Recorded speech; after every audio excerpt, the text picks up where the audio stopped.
I just want to say a quick thank you to you all. I know it's the end of the day, everyone's feeling a bit weary, but you've got 35 minutes to sit and rest your feet for a while you listen to me witter on. I want to talk to you a little bit today about selling online, and from my perspective, we actually work with, I run a design agency called RubberCheese.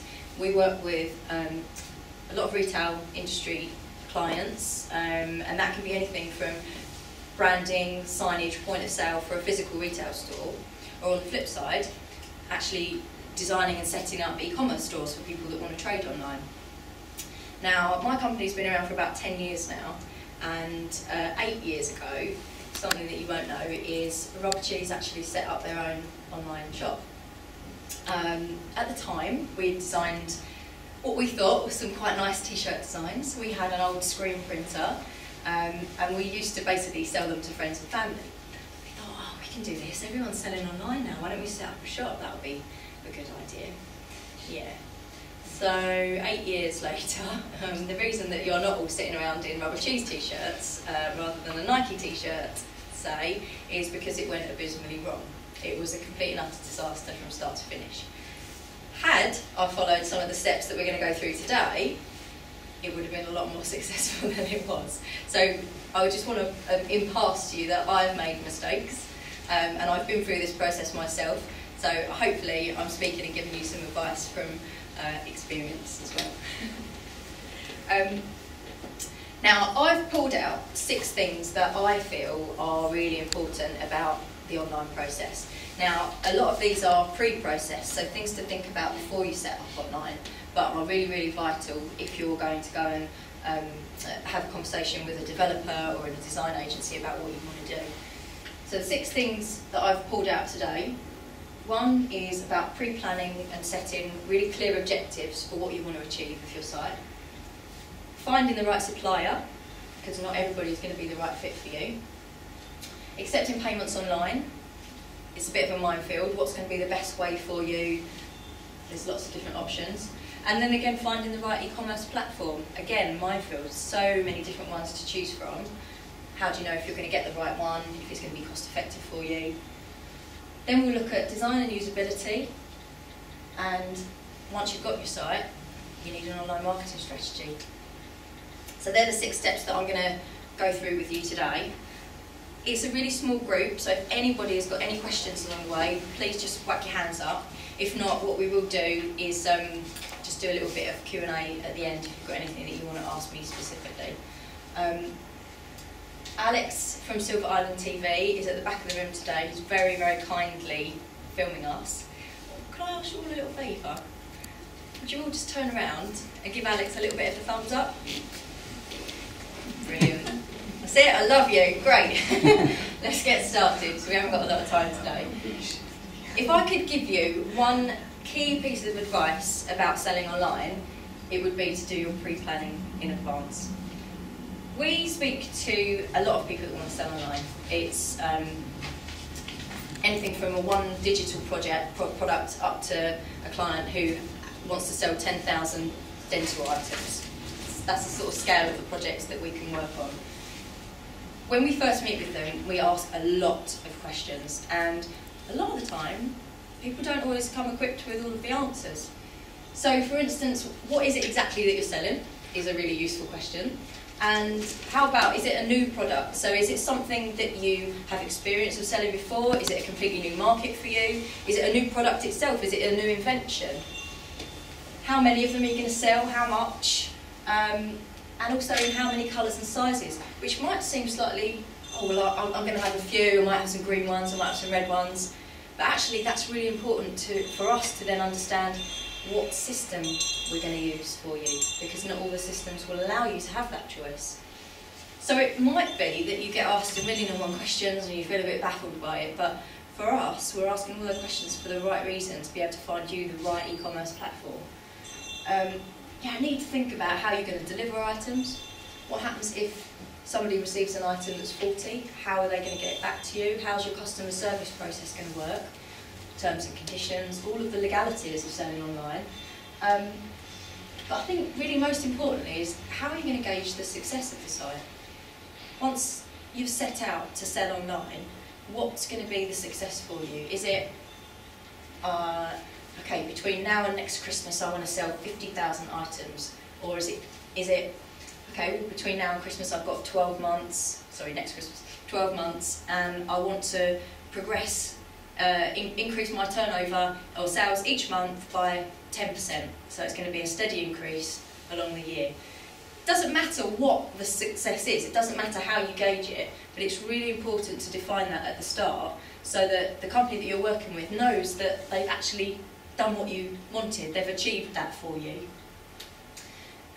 As I said up there's going to be a lot of work for you to do before you even meet the agency, and it's vital to be equipped with all of the right information before you select the right supplier. So, how do you select the right supplier? Is that big enough hint? Possibly not, because actually we probably wouldn't be the right fit for everybody in the room anyway. Finding the right supplier is actually one of the biggest challenges of selling online, and it might be because some of the suppliers that you'll be working with, or some of them that you'll contact, might work on quite a smaller scale. You might have aspirations to sell really large, and it might not be something that they can achieve for you. Or on the flip side, we actually turned down a project a little while ago because it was too big for us. I spoke at a retail conference last year, and after the conference was approached by it's Boots basically, but the wholesale side of Boots. They had a really, really large scale project, and it honestly was beyond our capabilities. I had a really good conversation with him. We've kept in touch. There might be some other projects along the line, but I think it's really important to understand as a supplier your limits as well. So look at, when you're looking for a supplier, you might be referred by somebody. Have a look at their website. Ask whoever referred them what the pros and cons of working with them are. If they've got case studies on the website that show projects that might be the same kind of scale as yours, the same kind of style. It's really important to understand what experience we have as a supplier and whether that's going to fit with you. Something else to think about, and it might be silly, but is that organisation quite organised? Are they quite helpful? Do they give you unbiased advice? All of these things are really, really important, because as a supplier we can't be tied to any one system. There's so many different ones out there that are going to supply. Probably everybody in the room, if they wanted to set up online, would have a different set of requirements, completely different set of requirements. And each e-commerce system out there will fit, one will fit you, one wouldn't fit yourself. So we need to be completely unbiased in the solution that we're offering. Do they give you a requirements list? Now, this is a key part of your pre-planning. All the things that you are going to need to write, think about. Lottie, you've been through this process quite recently, have you? So you know how much pre-planning there is to be done in terms of conditions and delivery options and payment options. And, it is a little bit mind-boggling. So just try and, when you speak with your supplier, ask them if they have a requirements list. They might have some of these things in place for you already that you'll be able to learn from and then build on. And then do they offer a bespoke option as well? Because again, some of the off-the-shelf offerings are not going to fit what you need, and you might actually need something designed completely bespoke for your solution. Now, accepting payments online, this could be part of the pre-planning process, but a good supplier will be able to advise you on what they feel the best system for you is, based on your requirements. So I've basically highlighted sort of 5 of the main players, and then I've used our supplier Barclaycards logo here for just to show the merchant accounts really, which you can get direct from your bank. And I'll just talk you through a few of these, some of these. WorldPay. Has everybody heard of most of these that are on the board? Okay, so WorldPay, seen as very professional. Transaction fees from 1.95% per transaction. That can go up, it can go down, depending on how much volume you're putting through your site. But they can take quite a while to set up. There's a setup fee and there's a monthly payment fee as well. So all of these payment processes have pros and cons, and you really need to look at what your products are, how much you're selling them for, what your markup is, and make sure you choose the right one of these which is going to fit For example, there's no point going for PayPal if their 3.4% on a transaction fee is actually going to take all the profit margin out of the product you've just sold. So that wouldn't be necessarily the right option for you. Merchant account, direct from your bank, is always going to be the best option for you. The downsides to those are they can be longer to set up. I know you'll interject in a minute, but as a startup business, you might not actually find that they're available to you as well, which is why a lot of startups tend to go for WorldPay or PayPal, because they're quicker and easier to set up, not so long to get up and running. Go on, have you got something to add to that? Because I know we spoke earlier. Yeah, just a couple of things Kelly's pointed out. The biggest hold-up of why it'll take your merchant account longer to set up, and that's not just us, that's all of it, is your terms and conditions online, which is a concern for you because that leaves you exposed to liability. And it also means, generally when they take longer, when I'm doing the application form, is because the website isn't fully compliant, they haven't all their products on there and all of that type of thing. So they're not geared, and that's part of what Kelly's saying about the pre-planning. If I've got a website, and I've done one last week, that is fully functioning and everything's there, application will sanction within 2 days. Thank you. Absolutely right. A lot of people will wait right until the end, till they've got their website ready, they're literally ready to go, and then go, oh, we need to take payments, how are we going to do that? And then they'll go to their bank, and it could take another 2-3 weeks at that point, and they've got some things that they need to then edit and change on their site, which is why a lot of people do go for WorldPay and PayPal, because they are quite quick and easy, not necessarily going to be the right way for you. You've also got SagePay, which can take up to 5 weeks to get set up. And then there's Google Checkout, a couple of other ones. You know, there's lots of choice out there for these, but a good development agency will talk to you and talk through your requirements and recommend the right one that's based on what you need. Yeah. Notchex. It's actually been around for quite a while. It's a UK-based one. Weirdly, I only came across it because I know the guy that designed the logo. It's UK-based, mainly used in the UK. It's low fees, no instant sign-up. It's not that well known, but it's a relatively comparable one to PayPal actually. It's not as well known globally because it's mainly UK-based users, and actually for American and Canadian, it's actually harder for them to set up the accounts, which is why it's not as widespread as PayPal. They don't seem to have as many rules and regulations, but it's definitely worth checking out. Hello. Just following on from that, what you said about Notchex not being well known, from a buyer's point of view, do you think that's actually a problem? Because they feel that, I'm just thinking about myself perhaps as being a buyer, and I think I would like to see a logo or something that I would know. Yeah, I mean it can be. I mean that's why WorldPay and PayPal are really, they've sort of, they're cornering the market a little bit because they're so well known. But I don't know, if you're really selling just to UK based, I wouldn't let that put you off at all. A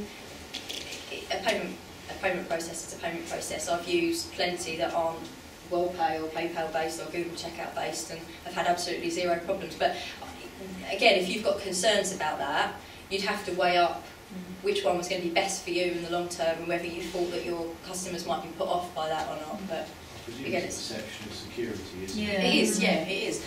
The Notchex is no less secure than WorldPay or a merchant account. It's just not as well known. Yeah. It's a thing about perception, isn't it? There's usually no basis to it. No, not at all. Just so you know, my notes aren't showing up on my laptop, so excuse me if I flip through a little bit. Right, the right e-commerce platform. This is a very small selection of some of the e-commerce platforms out there. Now, you might know some of these. Magento is a massive beast of a platform.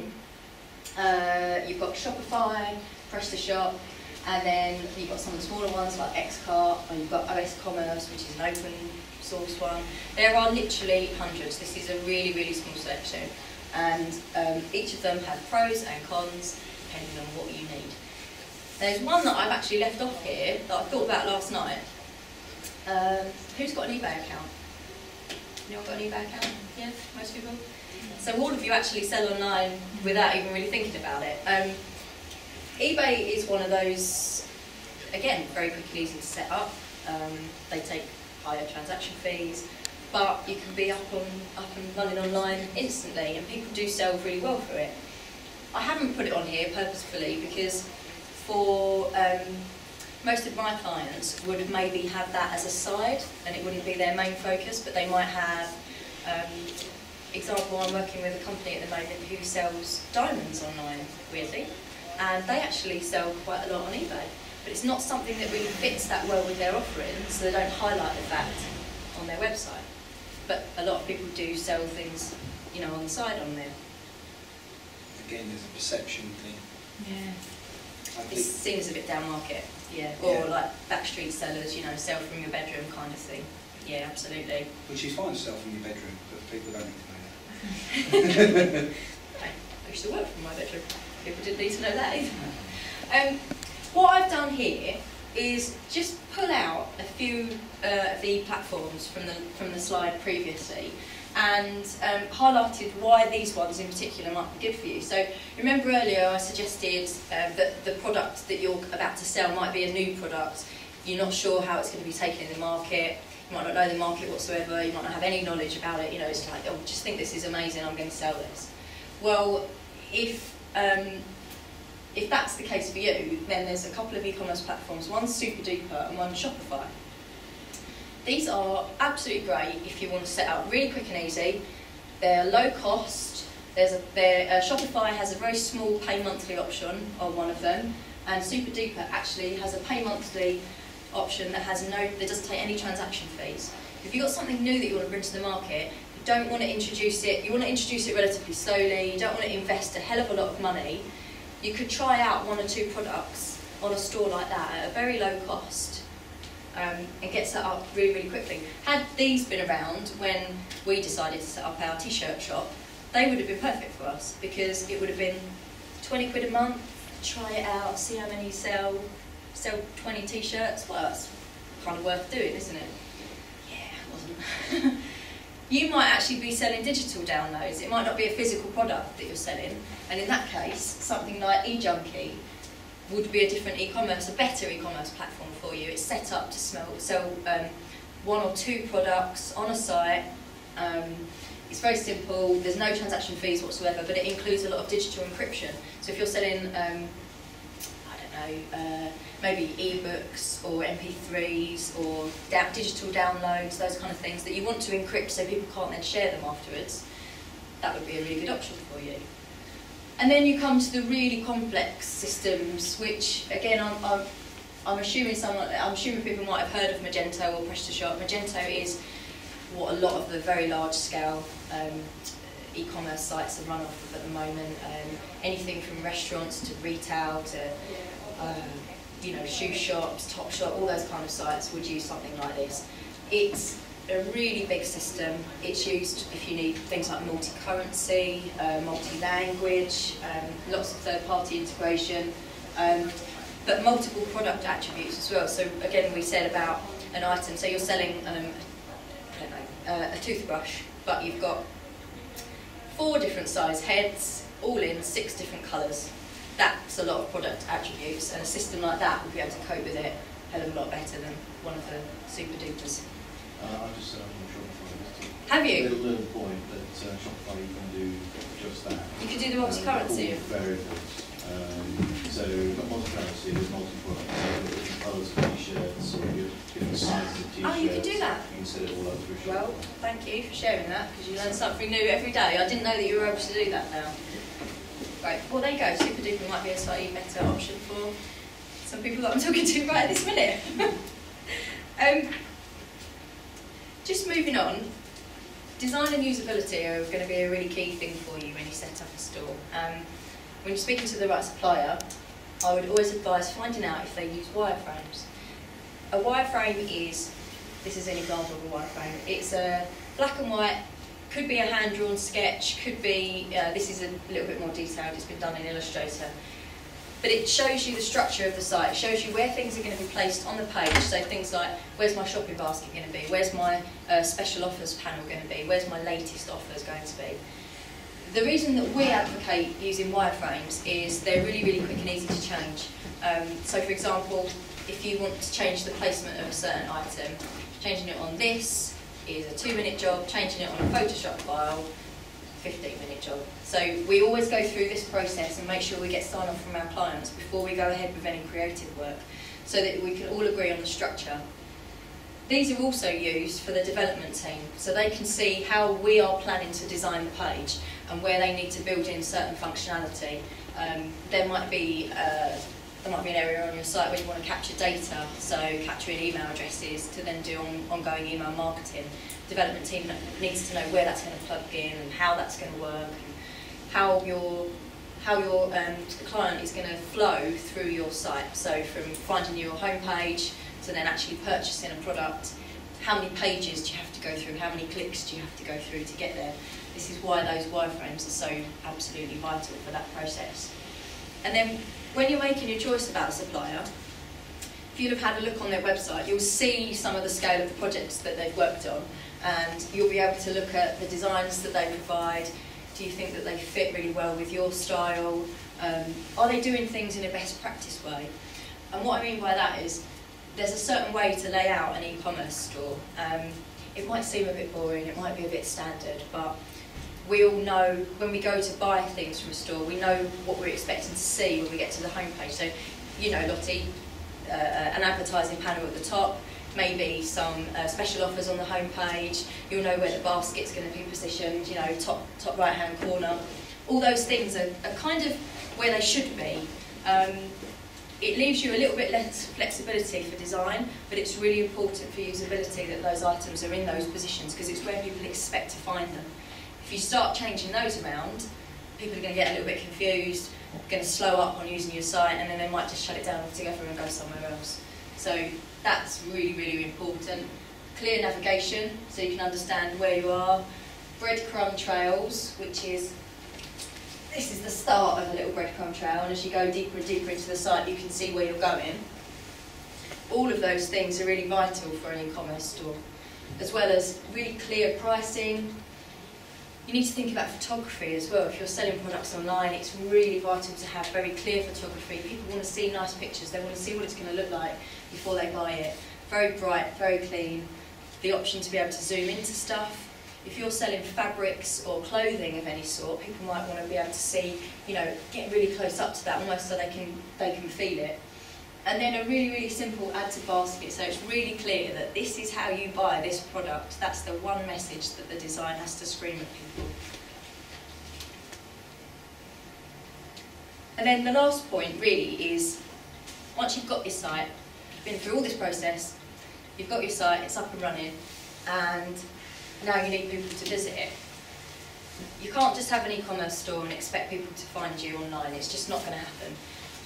There's a lot of money that you can spend in search engine optimization, Google AdWords, ClickWords, all of those kind of things, and they all need to be taken into account when you're putting your marketing budgets together. But I've just highlighted 3 or 4 things on here that I feel could help you in a slightly different way. Is everyone on Facebook or Twitter in here? Okay, so I've got a Facebook page for myself, and I've got a Facebook page for my business. Facebook predominantly is business to consumer. So my Facebook page, you know, I put some posts up there, I get a little bit of engagement from people that we know, and we pull our blog feeds through and things like that.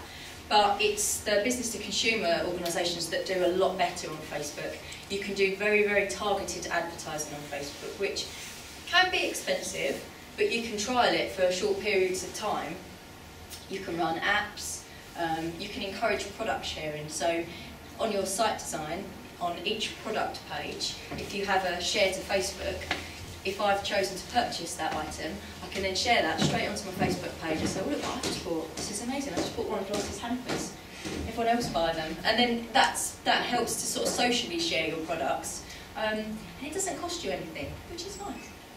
So I'm all out for cost-effective ways of promoting your website. Twitter is another one. All of these things are going to take you time. And again, you'll have to set really clear objectives for what you want to get out of social media or what you're expecting from it.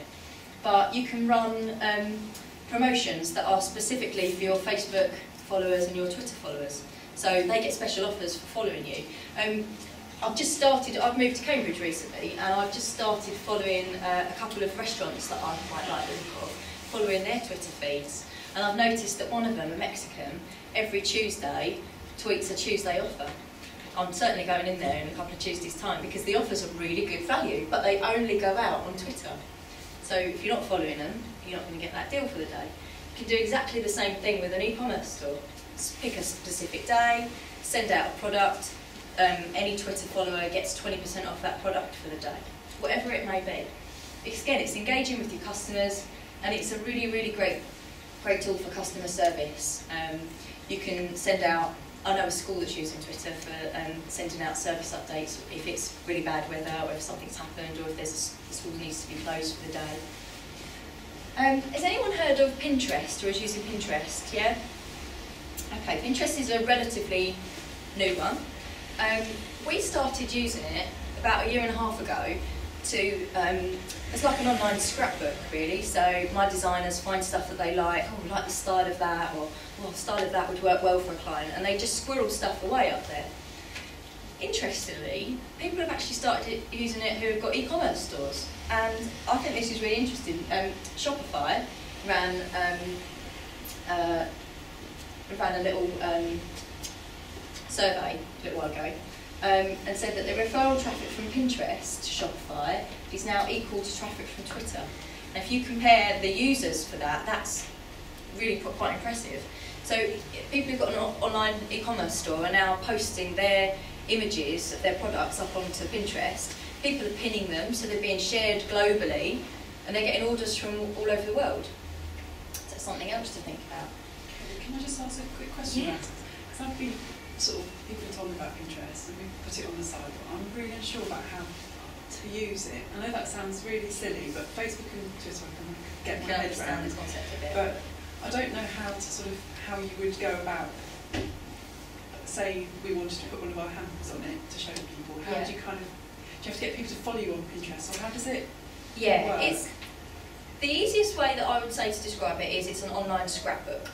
So you have a board, and you could have a board for all of your hampers, or you could segment that into, you've got your categories, haven't you? So you've got for the kids, or you've got the luxury hampers, or the winners, or the golden award ones. So you could have a board for each of those, put your product up there with a link back directly from that board to the product that's in your store. That's really easy to set up. So that anyone that goes and like, oh I like that, I might repin that somewhere, they're also they know that they've got the link back directly to that product, so they could purchase it if they wanted to. But yeah, what you need to do is start repinning other people's work.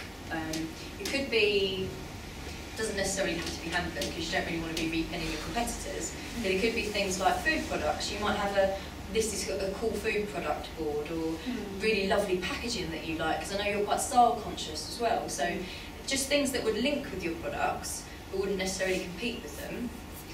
You pin them, then they start following you, and you can follow them back, and it sort of builds a little bit from there. It really is the same kind of following process as Twitter.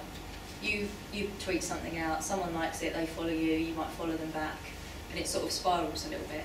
I can talk to you about it another time if you like. Thanks. The fourth thing, which I think is the strongest thing, ongoing marketing for any e-commerce store, is email marketing. You're going to be collecting data from people when they might come to your site for a look around, they might choose to leave their email address to sign up for your newsletter, they might purchase a product, and at that point that they've purchased a product, obviously you're collecting their data. As long as they're happy for you to do that, you then put them on your marketing database. Email marketing is, I think it's fantastic because it's targeted, it's really low cost, you can segment your customer database. So you've recently set up an online store. Okay, so you might sell, I'm going to say you sell DVDs online. You might segment your customer database down to males depending on what data you're capturing, males in the Hertfordshire area who like action movies. Then you might send out an email marketing campaign directed specifically at that target audience that is a sale on all of your action DVDs. Because because you know that they're already interested in because they've bought them before. And that's why email marketing is so important, because you can look at what they're purchasing already, look at their purchase history, and then send them something exactly right that they're looking for. That works really, really well for large organisations, but there's one that gets it really, really wrong, and it's Amazon. I buy loads of stuff from Amazon all the time, but this frustrates me that this happens frequently. About 4 weeks ago, my sat-nav died, and I was absolutely distraught. My sense of navigation is non-existent completely. So literally, it died, I had to go and get a new one that day. Anyway, I couldn't find what I wanted, so I ordered it from Amazon, came the next day. About 4 days later, I got an email newsletter from Amazon, all specifically, you know, for me directly, you know, dear Kelly, thought you might be interested in these. The whole email was offers on sat-navs. I just bought one. What do I need that for? They've segmented, but they've actually got their offering wrong. You're saying you're going to buy one time. No. Why would I want another sat-nav? That doesn't make any sense. Especially if your one's on there and it's now off. Yeah, how angry would I have been about that? It wasn't, luckily. Or they would have been getting a stinking email. So I think that could be an example, though, of annoying you to make you remember them. I don't know. I mean, I use Amazon. I'm not knocking Amazon as a company. I think what they do is fantastic. But that email really annoyed me because they'd gone to the effort of segmenting and targeting me directly, but with something that I'd already purchased. Had they gone a little bit extra and gone, okay, well, she's bought one of them, she might need a roadmap for a boot in case the sat-nav breaks and she doesn't know where she is in the middle of nowhere, or, you know, I need to get one of those warning triangles, or something, a product that was related to what I bought, but not the exact product. Well, I'm interested in this sense. marketing that does annoy people because it makes them talk about them. And even, well, maybe that they've accomplished what they set out to. Then maybe that was their objective that they set for that email marketing campaign. I don't know. It infuriated me. You should go and talk to all the pizza restaurants and Stevens. Do they need sat-navs? No, but they do the annoying marketing. But it's really important. Email marketing is really important for understanding what your buying trends are as well. So you will see. You can then segment yearly. You can segment if it's you know, seasonal. A photographer that I know does a lot of wedding work, and she knows that, okay, there's been a wedding this year. She knows that maybe next year, year after, there might be the little pitter-patter of tiny feet. So she changes her offering for the newsletter that goes out for the people that have hired her for a wedding to then baby photos, or, you know. Does she send them an offering on the 7-year itch? I could ask her that. But that's why it's so effective for me, and it's a really important thing to get your head around. So. Can I ask about one practical question about the email marketing? Is there a legal requirement to opt in to email marketing? Okay, so we've got an area on our homepage where we say if you want to leave your email address, you can receive our email newsletter. Yeah. If people do that, that's great. We also, if for an e-commerce site, if they've gone through the buying purchase, obviously you need to give an email address for an order confirmation. At that point, where they have to fill in their email address, you should really ask them if they're happy to go onto the database. Is it something they need to opt into or not opt out of? It's a tricky one. I think it's the former. You need to opt into it, otherwise it's legal to. Some do it in different ways, don't they? Yeah, okay. You should opt in. Has the option, just through Shopify, it has the option of leaving the box ticked so that customers can untick it if they don't want marketing, or leaving it unticked so they can tick it. As they I want to leave it ticked because more people are going to not untick it than are going to tick it if it's not ticked. Yeah. If I take off my Barclaycard hat and put my old Barclays business manager hat, I would say to you, ensure that your privacy policy is compliant and sufficient to take into account that eventuality, because it's something that, and I've not worked with Kelly before yet, But I know with web designers in the past, they do all of those fantastic things and give you a great site, but then don't give you a privacy policy, which there is a legal aspect to that, which is probably why they don't. But you need to ensure that that is fully compliant. Especially with your cookie policy. Yeah, and I fully reject people that say, "Oh, I'll just go and copy and paste it from somebody else's." No. Because how do you know that it's compliant? It's also There are, legal. yeah, but there's a lot of things on the internet that are illegal that people do. So yeah, I don't know the specific law on that. If Marie Atkinson was up here, she can tell you if you joined FSB, they would be able to give you that advice. But you can get that advice She certainly would. anywhere. I am a member of FSB, and the legal advice they give isn't quite as clear-cut as it's sold to you. Okay, They but don't offer that kind of legal advice. But there are ways, there are sites, it's some, as a Barclays business manager, that's saying that we used to provide a service that you get. There is a bit of a grey area on it, and I think there also was a policy brought in where you were supposed to, some sites, depending on your privacy policy, have to double check as well. Yeah. Ours isn't a double opt-in. We don't store your data, we're not using it for anything, you know, malicious, but obviously we've got a privacy policy that states that. We've got what's the Information Commissioner's data protection signed up for that as well. So that's quite an important thing to do. Because if your privacy policy isn't compliant and the data protection team come across it, it's a $10,000 on the spot fine. And there are companies that specialise in suing for Yes. that. So When we talk about privacy policy and being compliant, it's simply just stating what it is you have and the rights of the customer to reject it. And also how you're going to use it. what you're going to use the data, what you can use that data for. I think double opt-in though is needed for when you actually are promoting other people's services, not just yours. It makes sense. Yeah. Yeah, so, okay, so there's an e-commerce store called Not on the High Street. They are a huge storefront, but actually when you purchase an item from them, you could purchase 5 items in an order, but those 5 items might come from different sellers, so you would double opt in for that. It's not necessarily their product that they're selling, they're just the shop front for it. It's the same with Amazon, isn't it? Yeah. People order stuff for Amazon and it comes Yeah, from different some other seller has sent it, Yeah. Which, I found that a bit confusing to start with. Yeah.